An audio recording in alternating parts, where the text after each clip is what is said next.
What's going on, guys? Welcome back to the channel. So we thought we'll put in a documentary. We like to do these stories as well as just the highlights, and it was a nice change for us to react to. Today we are reacting to the rise of Yanis. Oh, I can't even say that. I'm not even gonna attempt the last name, but you guys know exactly who we're reacting to. I believe you guys call him the Greek god. That's his nickname. And this is about his documentary, how he got into the NBA. So we're going to check this out. Before we do, guys, smash that subscribe button because we're en route to 100K. Let's go. In 2014, Forbes released their most valuable NBA franchise list, and at the very bottom was the Milwaukee Bucks. Nobody's going to Milwaukee. I just stayed at home until they traded me. That's how bad it was there. You really want to be in Milwaukee?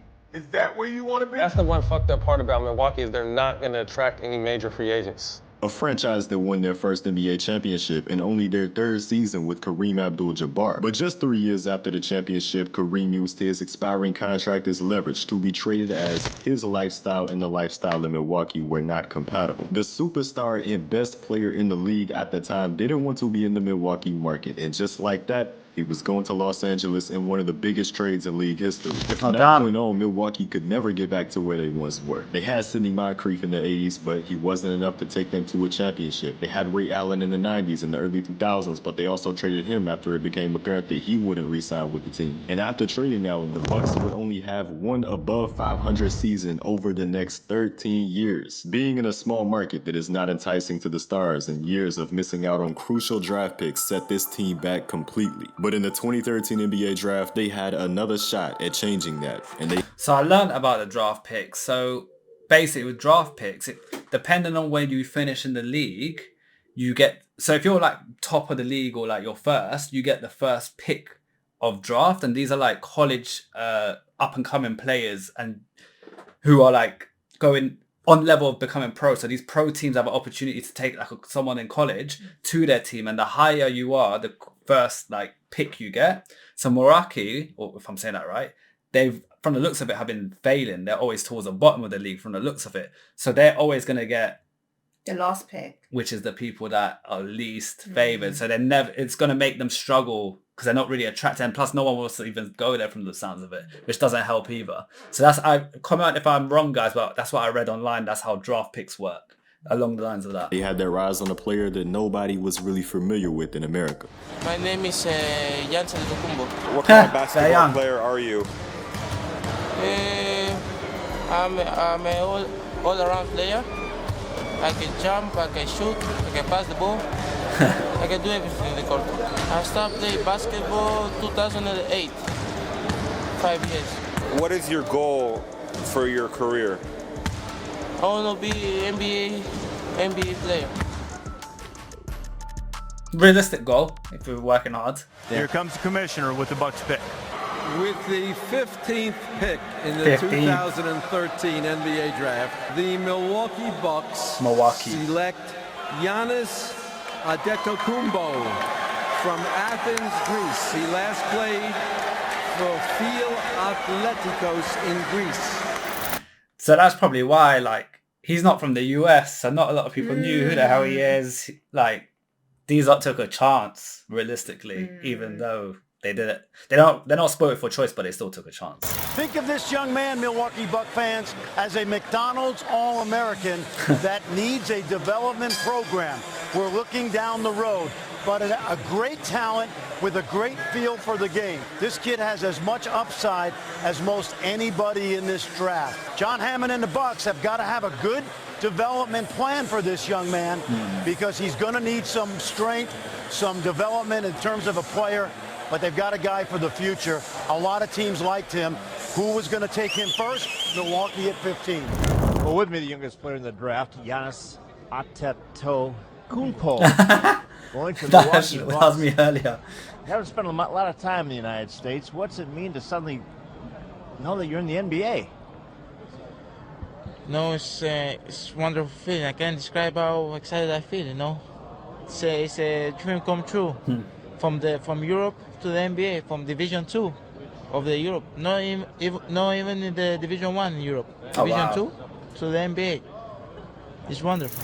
Very excited to get drafted at number 15 of the first round. You know. Good for him. I would give 100% for the team, and when the coach called me to play, I will give everything the coach.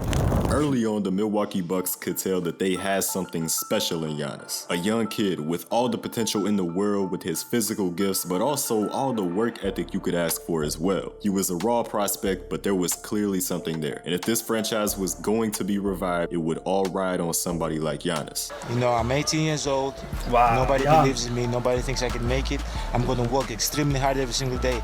I'm going to wake up every day with a goal in my mind. For his rookie season, it was a possibility that Giannis would go back overseas for a year to develop himself a bit more before taking on the NBA challenge, but Giannis wanted to take that challenge on. You have your choice now. You can stay in Europe and maybe come to the NBA later or come right away. What are you going to do? Right away, in the NBA.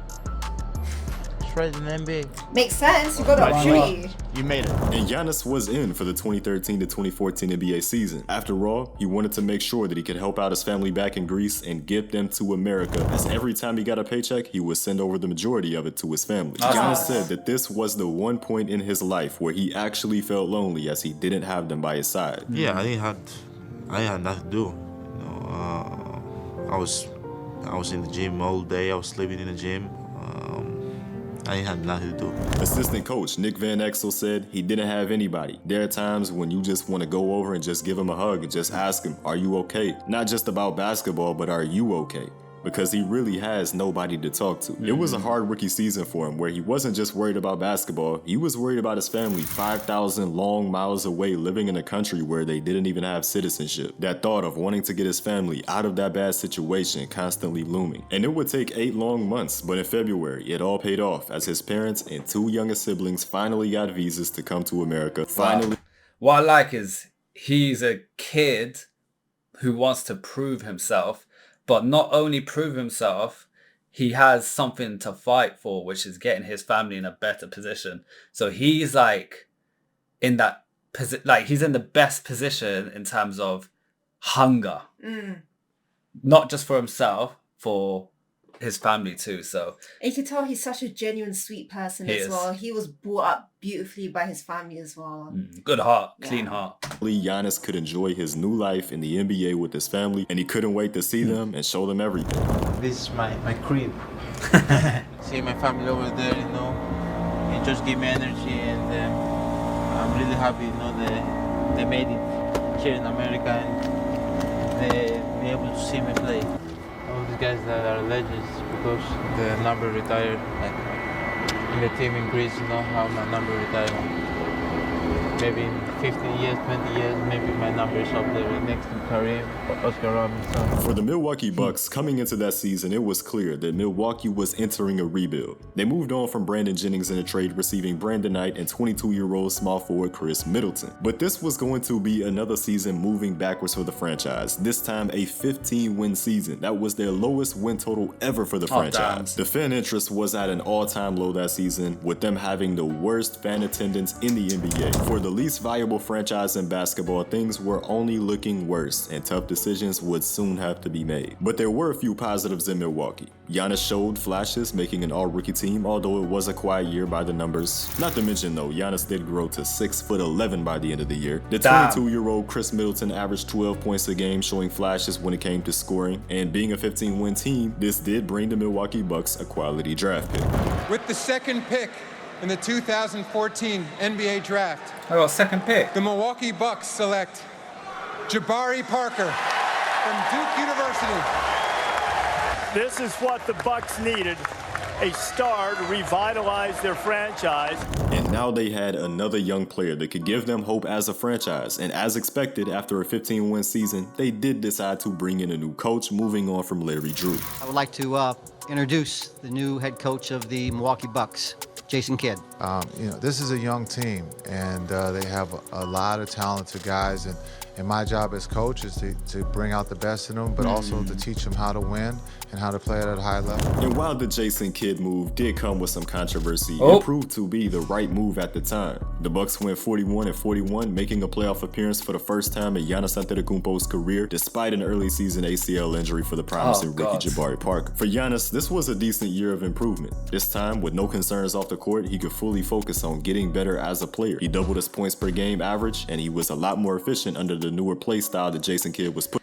And he was the one that we said was doing like the Air Jordan dunks. Remember? He probably watched a lot of Michael Jordan on YouTube, I tell you. Pushing him toward. Giannis started 71 games this year with his primary position being shooting guard, and he did play point guard a lot of the time. The early playoff experience in just year 2 would also prove to be important. It was a tough series for the young team, but Giannis did show those flashes in game 3 with 25 and 12. At the end of the season, Giannis was asked about his future with the Bucks, with 2 seasons left on his rookie deal, and he said, "The Bucks and John Hammond chose me in the draft, got me in the NBA, kept me in the team with the role for my very first season, and they are my basketball family. From my side, I feel that I want to be playing in the Bucks. I'm not talking about my next contract. The way I feel now, I want to keep playing for Milwaukee for the next 20 years.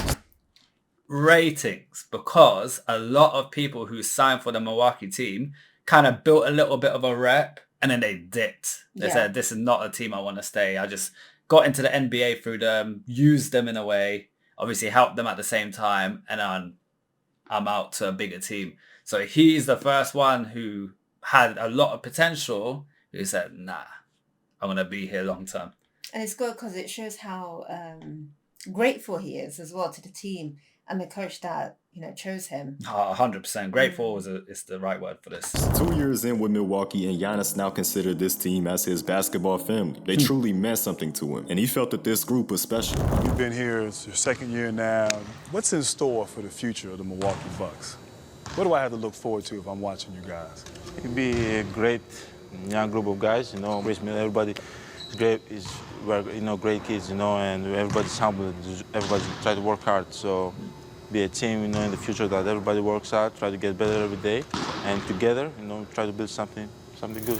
Before the franchise, even with the season of Milwaukee making the playoffs, they still found themselves bottom 5 in attendance. Not only was interest still low, but the arena itself was also a problem with the Bradley Center's lease expiring soon. And this is where those tough decisions came into play. Billionaire Bill Foley is already applying to bring an NHL team here to Las Vegas. But could a pro basketball team be heading this way as well?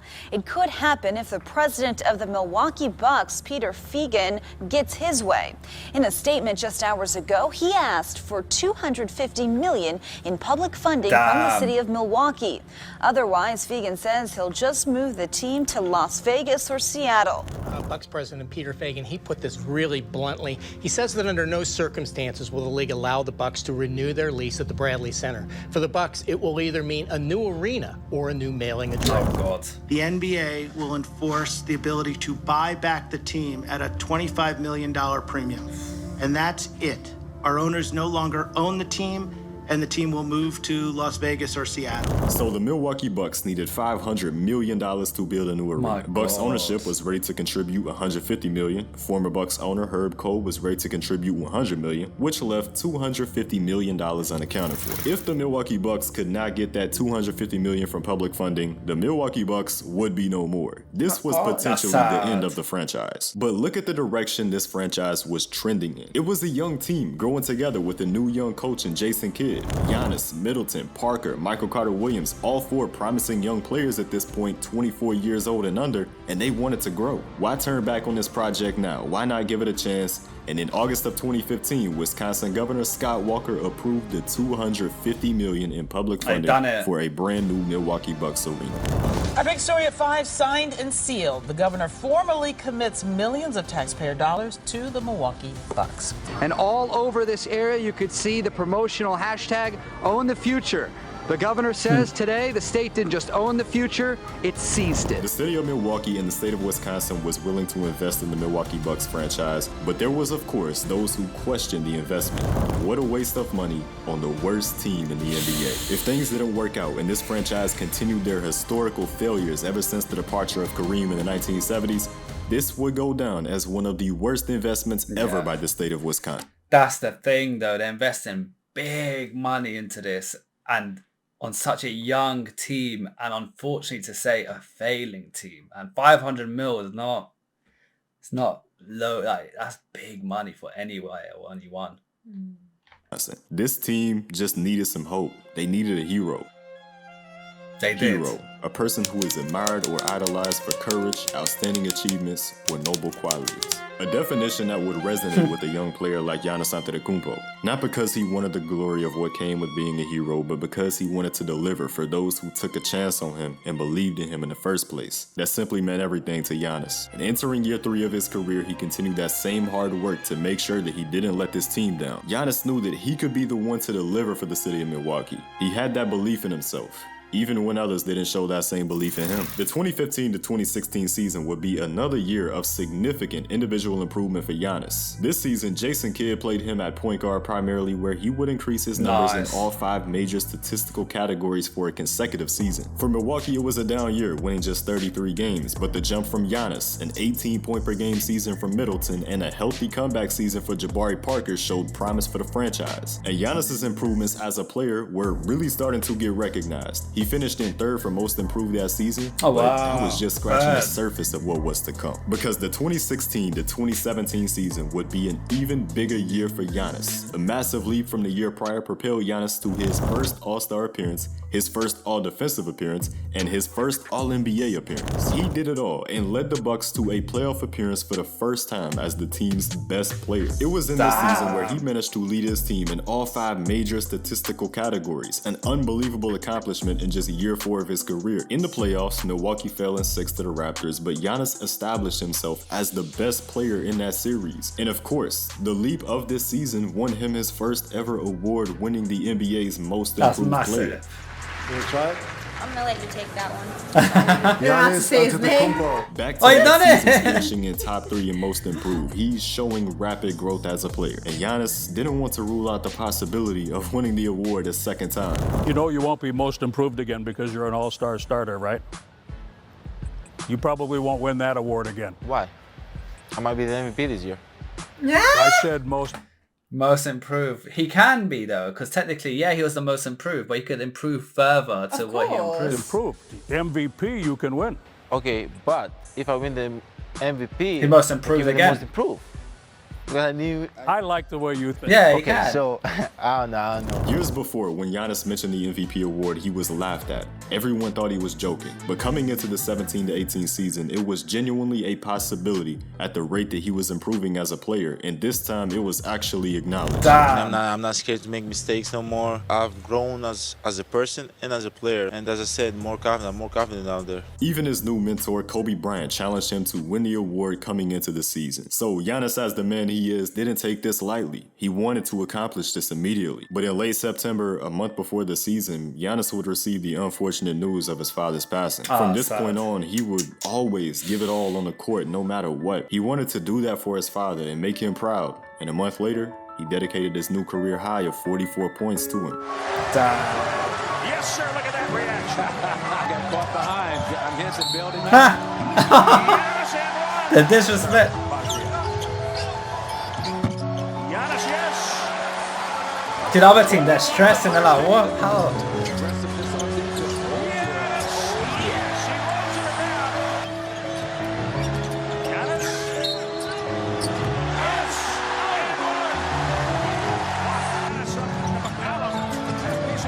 The defense as well. Dunk it.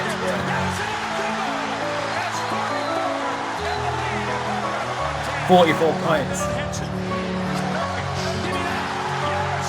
And he won them the game on the block. Moving forward, I think that motivates me on a daily basis. Just playing, playing hard, playing for my family, and especially playing for my dad because he loved seeing us play. Hopefully, he's seen us from above. Oh, and, for sure. He's proud of us. Still proud of us. For Giannis, what I like is, these certain players, like some players, obviously they work hard and they're kind of put in the right positions by the right people. But then stories like this, that is very rare, comes along where someone who didn't have the best background, the guy wasn't even from the USA, like it's a sport that's, very, very strong in the US in comparison to Europe, and he was able to get in a position where he even can try and get in the NBA, and he was able to do it. And now look how far he's come year on year. That's why he stayed loyal to Milwaukee, because they gave him the opportunity to come to the States and play NBA. But so many people could easily just be like, oh, thanks guys, it was great, see ya. Yeah, but he didn't do that. He didn't. He stayed loyal. He's a real one. Mm. And I could see why a lot of you guys, I didn't know who this guy is. I didn't even know he existed. And then when we reacted to him on the last video, I was shocked to see how much of a fan base this guy has. I was like, what the hell? Like, you know, it's like Cristiano Ronaldo in football or something. Like, he's got such a big fan base. And I'm like, how? Like, we would have heard of this guy if it was that big.